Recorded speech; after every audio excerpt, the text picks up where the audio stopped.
Hey, what's up, and welcome back to Gachiakuta, episode 20! Last episode... What was last episode again? I actually can't remember. I've watched a lot of videos since then. Watched a lot of episodes of stuff since then. Deer, Drain... Oh, yeah, that's right. There was the thing where, like, Deer... Oh, it was, like, sort of a setup episode in the middle of the arc. Where they're, like, setting up for the next round of battles. Because we had Deer... I remember Deer was, like, punching against the wall.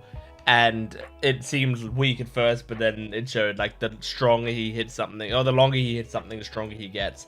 So yeah, I'm looking forward to this. I think this is gonna be great, especially since, you know, they did that sort of setup, and I feel like you do that sort of. I mean, it wasn't like pure setup, but it was like last episode felt like it was mostly a transitional episode into the next round of battles. So now we might be getting into some more action. I'm excited for it. I'm really liking this arc so far. It's a great arc. Yeah, make sure to support the video if you can, liking, commenting, and subscribing, and go to my Patreon account if you want the full length reaction, early access, and exclusive videos for both this channel and my Gent Watches One Piece channel. Let's jump into this. This is Gachiakuta, episode 20. Oh, that's cool looking.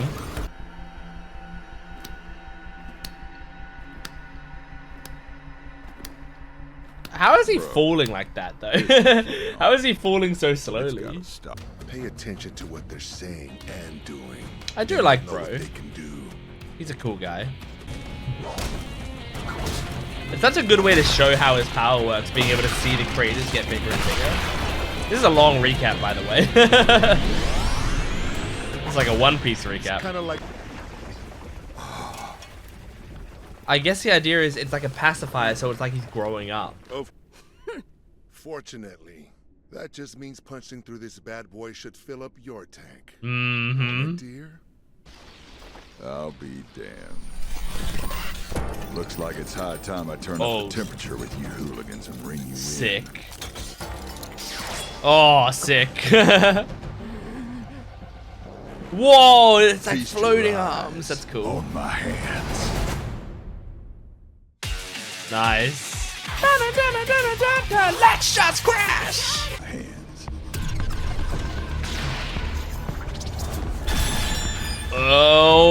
Okay. Pretty cool. I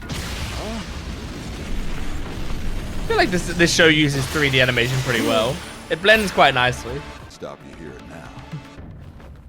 Looks like I've lucked out. All right. Let's see. How strong are these hands? Although, to be honest, Bro's power doesn't seem all that good. Unless I'm missing something.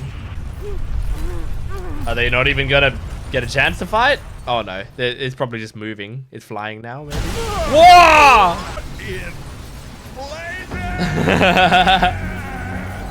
Maybe they won't get a chance to fight. Oh my god, it looks crazy. Looks like something from, looking like a human from Metaphor Refantasio. I'll take it back. Be okay. We're gonna punch through this sack of trash and get home in one piece. One Piece. Worked out last time, right? Can't wait to watch more One Piece. Oh my god. Those arms are like, it's like he's Doc Ock. So sure about it. Y'all are standing between me and my fries. Now, he reminds me of something else. I'm trying to remember. I'll Whoa. Off your hides. That's so sick. He used it like a helicopter. Oh! This whole battle is like Blue Balls, the battle. They keep almost getting started.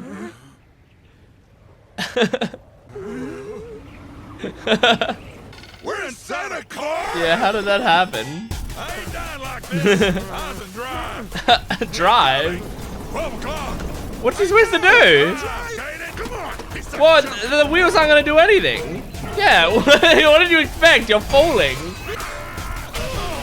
Now you can drive. Turn that dang car right. That dang wheel. Get on that first. My car. My road. Oh, it's not even connected.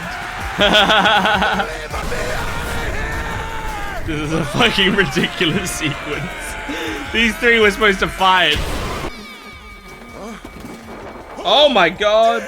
I got the kid, so you get the wheel. What? This guy's kind of respectable. Hold on. Where's the wheel, man? Oh my god, it's a fucking Looney Tunes sequence. Dragon ain't kicking my bucket. Whoa! Oh my god, that's so sick. Turn this thing around or we'll die. How? Pull her up to that big pipe. Oh, with your Easier said than with done. your string. You do it. You're the one who got us into this. Come on, throw your scarf. There you go. It's actually a bandana, right? Sick. It's a really cool sequence instead of just like a regular shonen fight. Huh? Oh my god. Hey, engine. Here's a car without an engine. Now we got one. Man, am I glad to see you. Cut the bullshit, buddy. First things first, why are you taking a damn road trip with a ring? My fault. No matter what I did, the guy refused to fight with me. If you fought with him, he might fight with you. I thought for sure he'd get hella mad and use some crazy move with his vital instrument. Bye. Lousy drunk Bye. took off. I ain't gonna sugarcoat this. You're a sad little dude. Are we gonna If you were stand matched around up with yapping all Deer, day or Deer might have what? attacked you right In away. case you haven't heard. Wait, back up! How's this thing flying? What's it running on? Vibes? Where the hell have you been? Oh, is it I working? couldn't reach you. Boss girl, it's so good to hear from Back to the chase, engine. Where? Two raiders picked a fight with us. Kinda. You asking me or telling me? I ought to kick your ass myself. I'd love What for were you thinking to. Getting your team to get back here. Are you cleaners or aren't you? Yes, ma'am. I'll weigh something with you. I love Semu. Engine. What? Word on Zonk. One thing after another, non-stop. We'll find a way out of here. No one's What's getting what left did he behind. what did he realize there? And how will you do that? In the old language, engine means someone who connects people. Ah, nice. I'll be the ensign to bring us all together. Cool. Do tend to stand out. Oh, cool. It's like helps you find Take your friends care in of a it. crowd. That's cool. And come back in one piece and One Piece. Can't wait to watch more One Piece. back up. We were able to pinpoint your coordinates. Good. Got some reinforcements coming. They filled in the details. They come in. Hell yeah. Just hang on. Oh, it's a good squad coming. Oh, don't break the wheel, dude. Oh shit. Today is that day, That's how it flies? and this trash beast will ride the winds of that storm. Yeah, right. So you can only I do altered this its once every posture 6 slightly to make years. that possible. That's interesting. Okay, that makes sense. It's not just that trash is flapping its wings and flying. All your and the will to achieve it. It's like Then throw out the trash. it's like Zodo's trying to spark that monster that's inside of Rudo. Spark that revenge. I named these gloves, you know. Yeah? Do we know its name? 3R. Couldn't 3R? have picked a better name for these friends of mine. Nice. Reduce, reuse, recycle. 3R. Even self-important pricks like you got value. You remind me that I have something you don't. That's your value, is to tell me how much better I have it. Aww. He's become so attached to them in a short time. Reached out to me. Had my back.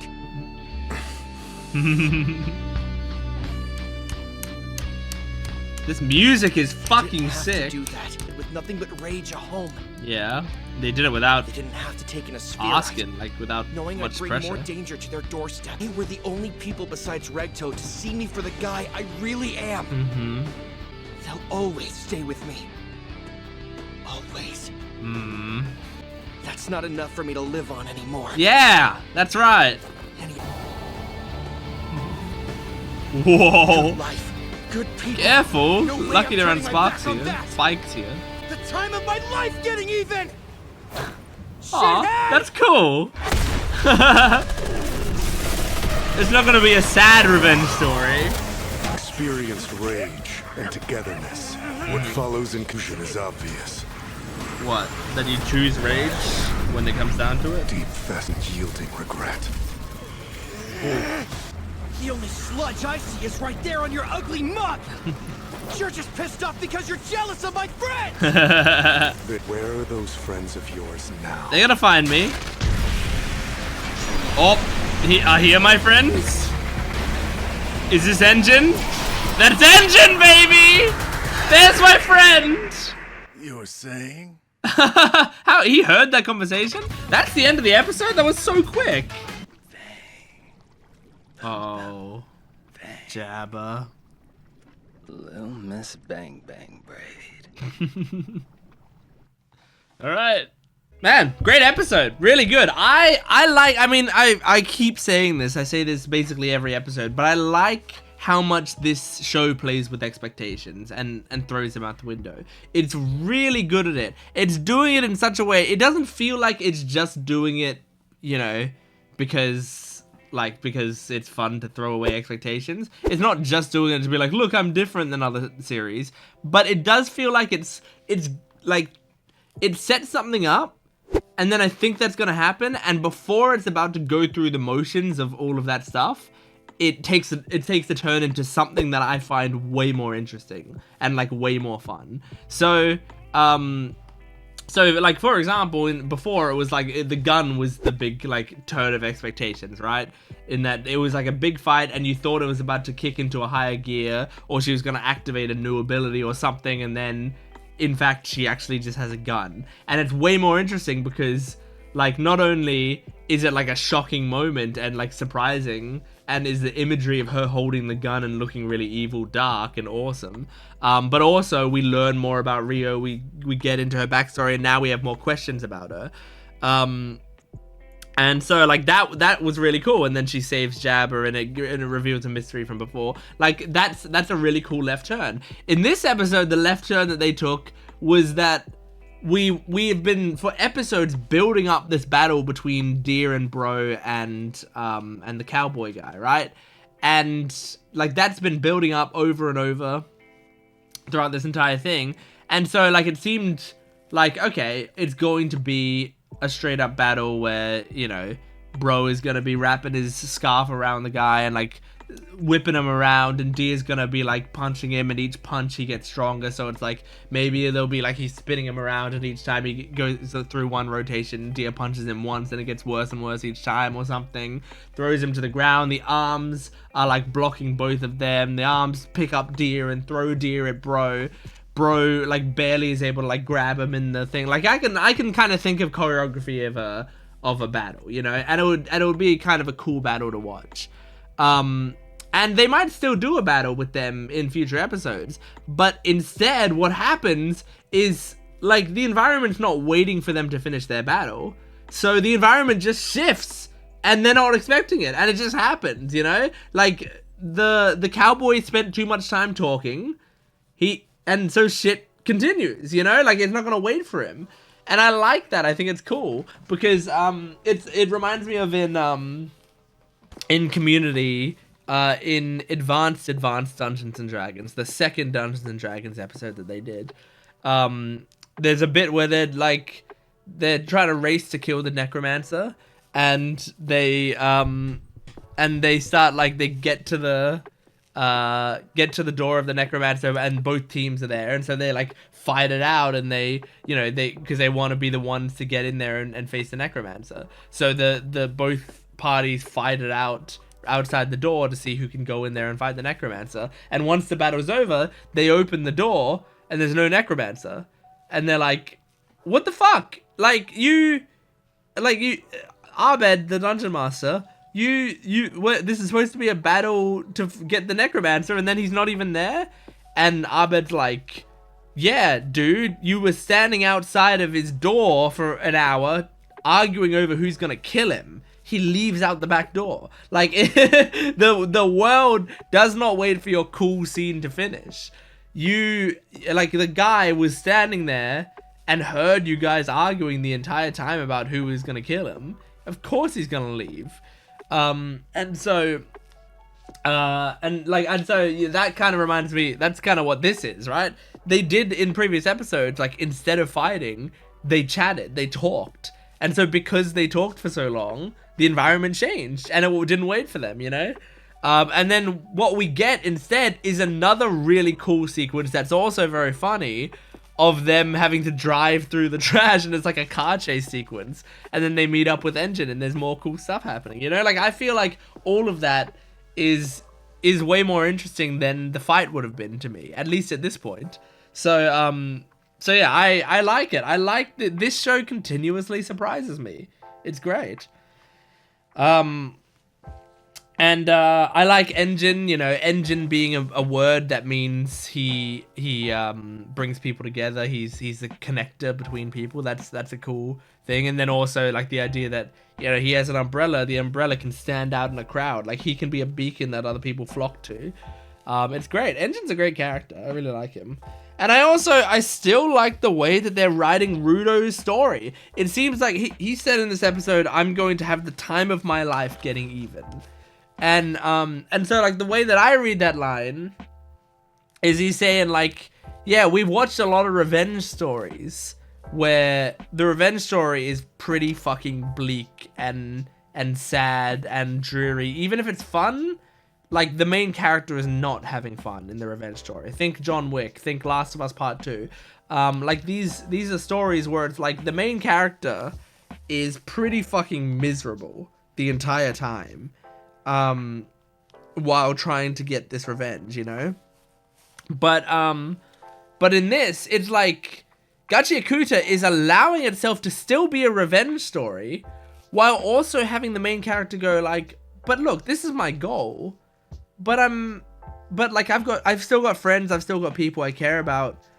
I'm not going to push them away. I'm going to have fun with them. I'm going to, like, be happy that I've got people around me that I care about. So I'm gonna have the time of my life getting even. Like, I'm not gonna let revenge consume all of me. Even if I still want to get my revenge, it's not gonna become all of who I am. I'm a person other than that goal. And I think that's really interesting, because I don't know if I've seen a revenge story approach like this ever. And that's so great. So this writer is so clever. This writer is, like, really, really, like, tuned in to story beats and, like, knows exactly what they're doing. They must. Because, like, every decision they make to me seems like they are looking at what these stories normally are, and they're purposefully trying to make it feel different so that we're seeing something we've never seen before. It's great. It's real, but also, like, not at the expense of the story. Sometimes writers will try so hard to avoid tropes.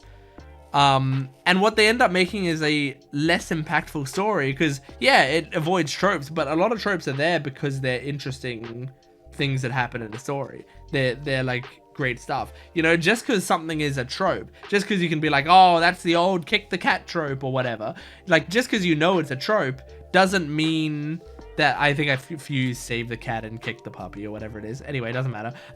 Just because you know it's a trope doesn't mean it's bad writing. Tropes are not bad writing. And people who act like tropes are bad writing don't really know anything about writing.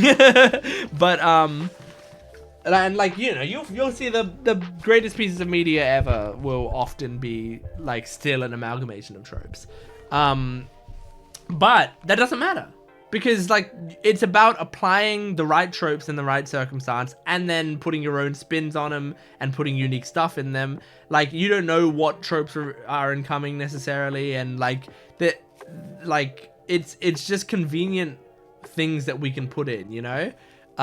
They're like ingredients. Sometimes you'll, as you know, I imagine, become a chef, you learn more and more tricks, and you then, like, you can combine them together more and more. Like, creating an original dish, a completely original dish might still be you're combining techniques from many different other dishes that you've made in the past. But it's the combination of those things together in that way that makes it a unique dish. So like, some stories will purposefully try to avoid tropes, and then what you're ending up with is something less interesting, you know? Like, oh, instead of letting this character do their transformation sequence, I'm gonna stop their transformation sequence and I'm just gonna kill them right away. But then what the audience is missing is, well, you've just stopped the fight from happening. And the audience may have been looking forward to that fight. So you might have just, like, made a less interesting scene, even though there's 1 second of, like, oh, he did the thing we always want characters to do, which is, like, not just let them transform. But yeah, but what you ended up taking away was something interesting that was going to happen. So, so you have to be careful. You have to, like, make sure if you are going to take away a trope, like, that's awesome. You have to also try to provide the audience with something better. And this show constantly, I feel like, provides me with something better. Something I like more than what I thought I was going to get. And that's so well done. So yeah, anyway, that's Gachiakuta episode 20. Thank you for joining me. Make sure to support this video if you can, liking, commenting, and subscribing, and go to my Patreon account for full-length early access and exclusive videos. I'll see you next time. Goodbye.